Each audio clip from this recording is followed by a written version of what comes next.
600 BC, Greece. Sappho establishes a school for women on Lesbos.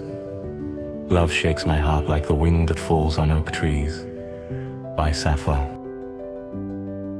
In her 20s, Sappho founded a women's school on Lesbos, teaching poetry, music, and the art of love. Her poetic sensibility evolved into deep affection during their daily interactions, nurturing same-sex relationships that flourished in this idyllic setting. Sappho's legacy endures as a symbol of female homosexuality.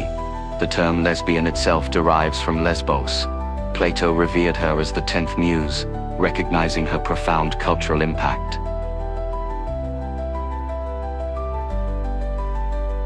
95 BC, Rome. Roman women protest Lex Oppia. Roman women take to the streets to protest laws restricting women's rights. In 1950 BC, Roman women successfully organized mass protests that, after 20 years of persistent struggle, led to the repeal of the Lex Oppia law restricting women's rights to own gold, wear luxurious clothing, and travel freely, establishing a historic precedent for women's collective political action, changing discriminatory legislation.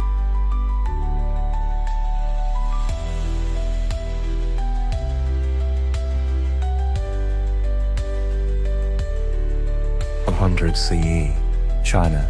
Ban Zhao completes the Book of Han. Ban Zhao becomes China's first significant female historian. In 100 CE, Ban Zhao made history as China's first significant female historian by completing the Book of Han, shattering the male-dominated historiographical tradition. As the first woman to contribute to official historical records, she pioneered female entry into scholarly domains, establishing historical legitimacy for women intellectuals within Confucian gender hierarchy, fundamentally altering the trajectory of both Chinese historiography and women's education. 400 EC, Egypt. Hypatia teaches philosophy publicly in Alexandria. Hypatia is commonly regarded as the first well-documented female mathematician in history. Hypatia was a prominent female mathematician, astronomer, and philosopher in Alexandria. Breaking gender barriers, she taught publicly, wrote mathematical works, and designed scientific instruments. Her rational approach attracted diverse students until her murder during religious conflicts, making her both a symbol of academic freedom threatened by extremism and a pioneering female scholar. 650 EC, Arabia. Early Islamic women's rights. Aisha becomes an important religious authority and political leader. As Muhammad's wife, Aisha defied 7th century gender norms by narrating hadiths, teaching men, and commanding armies. Her unprecedented religious and political authority reveals early Islam's revolutionary stance on female leadership, starkly contrasting with later restrictions. Aisha's powerful legacy challenges claims that Islam inherently limits women's roles, showing how original female empowerment was gradually suppressed by patriarchal interpretations now dominant in many Muslim societies. 1010 EC, Japan.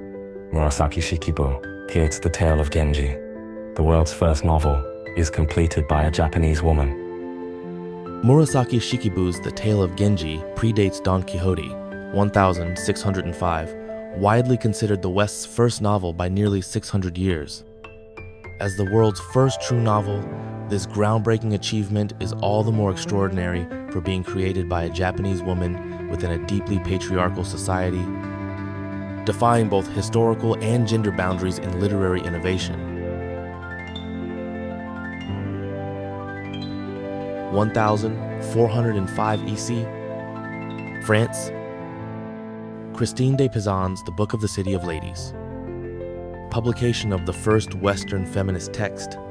Christine de Pizan's The Book of the City of Ladies stands as the West's first feminist text, challenging medieval misogyny through an allegorical city populated by virtuous, historical, and mythical women.